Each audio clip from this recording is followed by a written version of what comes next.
What's up guys, welcome back to another video on the channel. Today we're going to talk about a highly requested topic on one of my previous videos, and it is the review of the Andream Aftermarket CarPlay MMI device.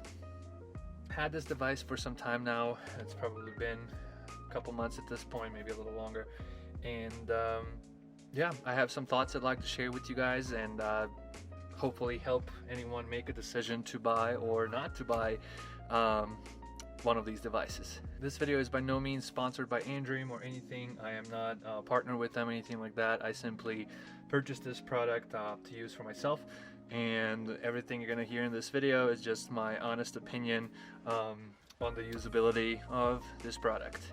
So I want to preface this by saying that these are aftermarket parts, right? And as such, you know, it is not BMW that created this. It's not BMW that, you know, quality assured this or anything like that. So, you know, it's just some other company that decided that they wanted to solve a problem that existed and make it easier for a regular consumer to be able to, you know, use these features that otherwise they wouldn't be able to, or they simply cost you know, too much money to justify using such a feature. With that said, you know, I don't ever buy an aftermarket part expecting everything to just be flawless. I know it's not gonna be, you know, the best integration out there into like BMW's iDrive and all of that. So when I give like a remark, or when I give a grade, so to say, for a device like this, it's all with that in mind, right? That, you know, these are aftermarket parts, and if something works great, like for me, that is beyond great, right? And if something, you know, maybe has a glitch or two, it is kind of to be expected, and I wouldn't give something like 1 out of 5 stars just because I experience a glitch here now and then. It's really kind of how easy it is to recover if there is some kind of a bug or some kind of an issue, right? So that's what I'm going to be focused on here, and just general everyday usability, kind of like tips and tricks, things that I found that work better than others. And yeah, I hope you enjoy. Okay, so a lot of people have asked me whether there's any input lag whenever you're working with something like this, and as you can see, there's no cable here. We are connected here wirelessly. Everything works pretty well, pretty smooth. I don't see, you know, if you really wanted to like to be critical and you really want to like time it in the millisecond type of thing, you know, there's probably a small delay, you know, compared to using it wired or something like that. But that's not because of the Andream, that's just because you're working with wireless technology versus wired. So it's always going to be a little bit slower to react, and kind of like listening to music via Bluetooth versus plugged in. You're always going to have better audio on a wired connection than you are, you know, via Bluetooth or something like that. So I think now you should be able to see my hands here as well. So just as I use that, you can see how quickly that moves. If I press menu, it goes to the home button. That was pretty quick. If we just, all of that responds pretty quickly. I really have nothing bad to say, you know, against that. I think it works pretty well. So I'm gonna let this car just completely turn off and the iDrive turn off. It'll take about 30 seconds or so. So yes, when you start up the car, you get in the car, if you have it set up to do wirelessly, there's nothing you have to do. You just have to get in the car, you give it maybe, you know, 5 seconds or so, and it's just gonna go ahead and launch CarPlay for you.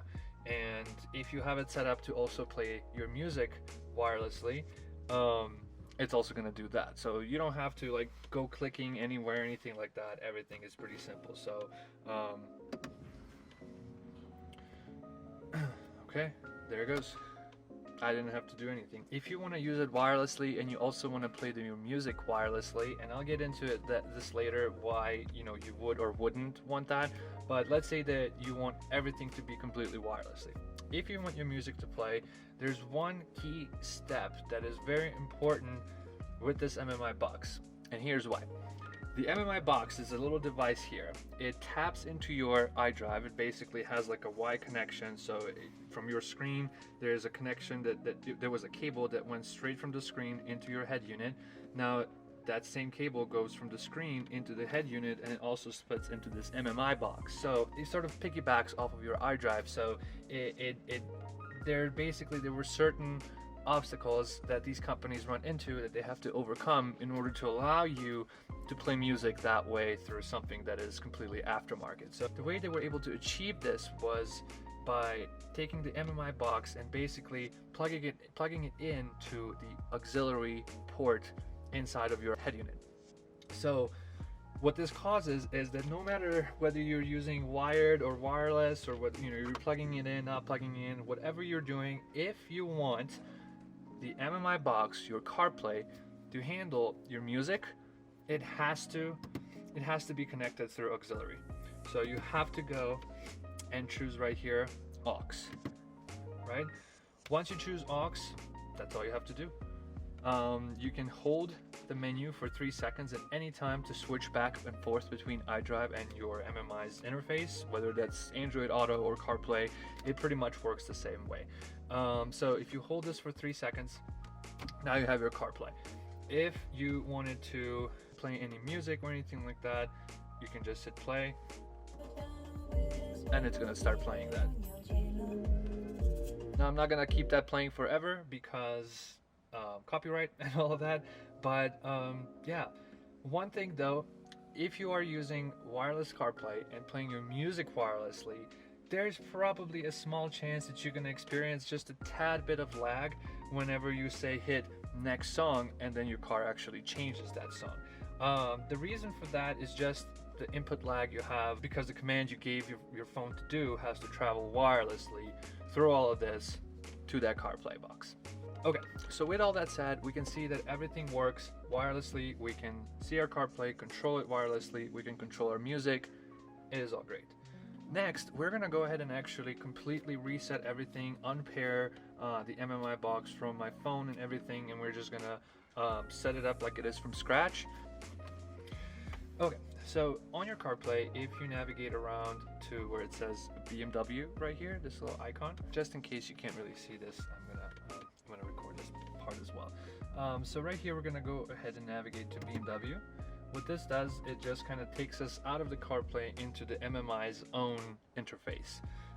So here you have a couple different options, and we'll go over some of those a bit later. So right here under wireless dev, you can notice that it's the same icon as your CarPlay. We are going to go ahead and just completely reset, and just wait a little bit longer. Once it reinitiates, it should show us the splash screen for a bit. There it goes. Give that 5-10 seconds, and it should be back on its regular interface. There it goes. Okay, so now as you can see right here, we have no CarPlay icon, anything like that, right? So right now my phone is completely disconnected from this. So what we're gonna do now is, now that we've unpaired everything, we're just gonna go ahead and repair everything from scratch, like we're just setting it up for the first time. Now, to do this wired with the cable, it's pretty simple. You just plug in the cable. There's really not a lot of setup to do. But so what I'm gonna go through here is gonna be the wireless setup, since that seems to be kind of like the part that's a bit harder to get. So I'm gonna go ahead and start a screen recording here. Okay. You can see on my screen here that we have this CarPlay A31F00. I'm gonna go ahead and just forget that device so that everyone knows that we don't have anything else here. Perfect. And you can see there's this Wi-Fi device that says CarPlay as well. We're not gonna worry about that. It's not in my saved devices or anything like that. On here, on your device, on here in your CarPlay, you're gonna go ahead and hit the first option, the wireless dev, and then right here you're gonna have some options. So the first thing we're gonna actually do is not hit pair, but there's a guide option at the top right over there. So we're gonna click that. Okay, so what this says is CarPlay devices. Show the connected iPhones. CarPlay can be stopped and restarted manually. Connect mobile device. Search for iPhones waiting for connection. You need to ensure both Bluetooth and Wi-Fi are enabled on your iPhone. Pair devices shows the phones that have been paired successfully, and you can disconnect and connect them manually and delete items. BT reset, reset Bluetooth, and then reset says reset Bluetooth and CarPlay. Okay, so with that said, here's what we're gonna do. We're gonna go back. We're gonna go back to wireless dev. We are gonna hit here, connect mobile device, and we're gonna hit start search. As we say start search, we're gonna come here on the phone and look in other devices there at the bottom.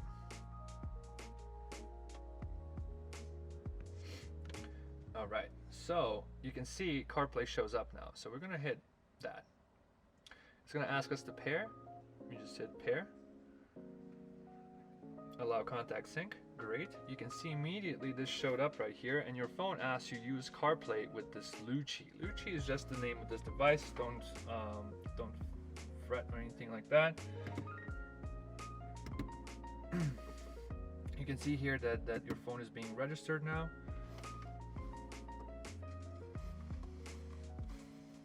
We're gonna hit connect to this CarPlay. As soon as you do that, and there it is. Works like a charm. That's pretty much it. It's pretty self-explanatory. Now, there's one thing I wanted to touch on, which is, you know, I think that people aren't aware of this or what, but as I said before, the MMI box uses the auxiliary connection, which is 3.5 millimeter cable, the same as your normal headphone jack. As such, it is a little bit lower quality than if you were to plug it in via USB. And it's also possibly a bit worse quality even than regular Bluetooth streaming if you were to just connect your phone to your Bluetooth, to your iDrive's Bluetooth, right? So sometimes when I wanted really good sound quality and I wanted to take advantage of this pricey option that is the Harman Kardon speakers, I would then plug it in because the USB just has the best sounding music, the best sound. So I have that tweaked the way I want. I have my equalizer, I have all of that stuff done, and yeah, I part of, you know, when I was looking to buy this car, I made it a point. I really looked for a car that had Harman Kardon because it was really important to me to have good sound quality. I find that it's kind of a big deal. So if this is not a big deal for you, just ignore everything I'm about to say, because I am about to hinder some functionality of this CarPlay, you know, in order to not have audio quality loss. So I'm just gonna get started. Regardless, if you're using your CarPlay, regardless whether you're using wired or if you're using wireless, you're still like the way that this device that you installed in here plays the music through your speakers is using that headphone jack or the auxiliary port, right? So with that said, it doesn't matter whether you're using CarPlay wirelessly or CarPlay wired, you're still like the way that your head unit, the iDrive head unit, receives that sound, it still appears as if it's coming through the auxiliary port.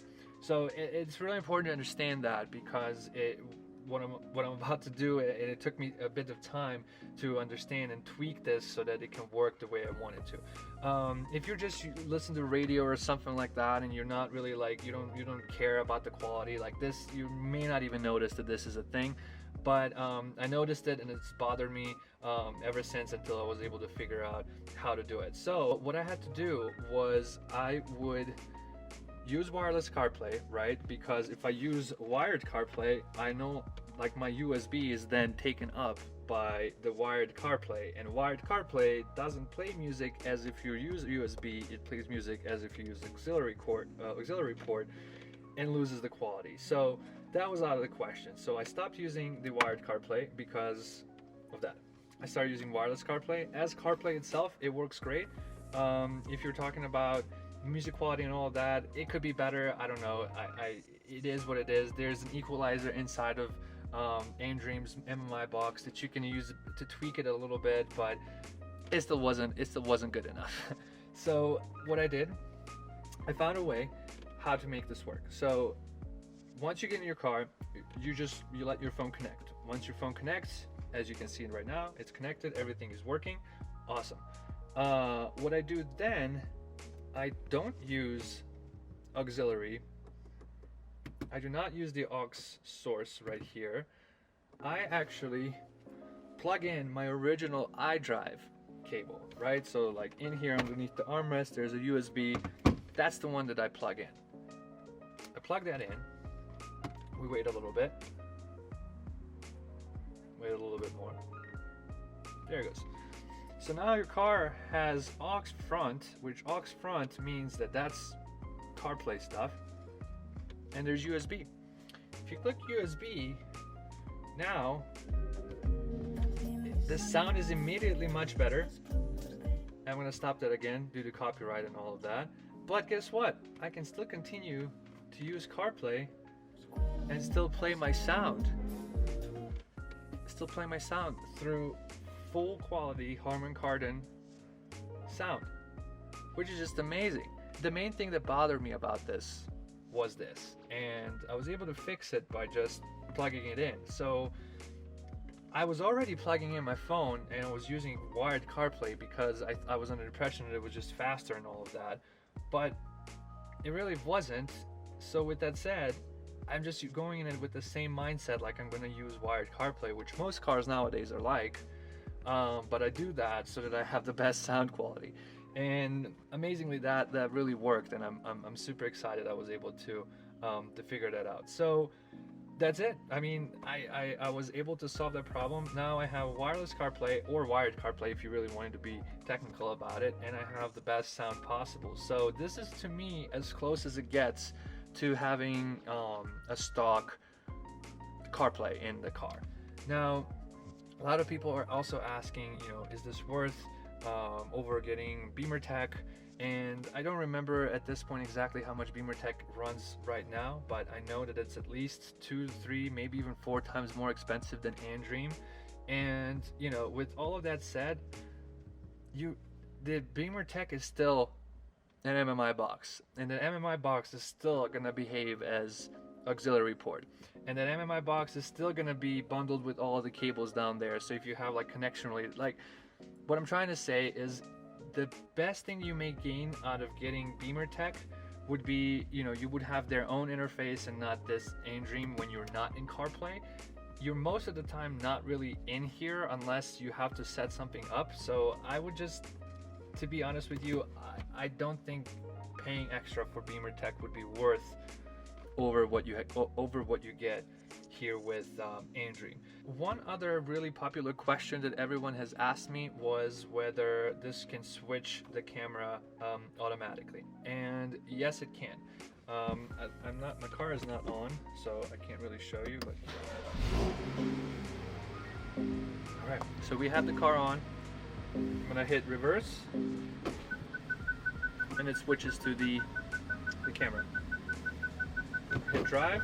It's not going to switch to the camera yet until we reach a certain speed, so I'm just going to turn this off, and now it goes back. If you turn it off manually, it will do that. If you just start driving, it will turn itself off and it will head straight back into CarPlay. So yeah guys, with that said, I hope you enjoyed this video. If you have any questions about this, or if there's anything else you'd like me to cover about this MMI box, any questions I haven't answered, please leave them in the comment section below. I'll do my best to get back to everyone that asks any questions. Anyway, thanks for watching. Please like, share, and subscribe. This is Car Noob, and I'll see you in the next one. Bye-bye.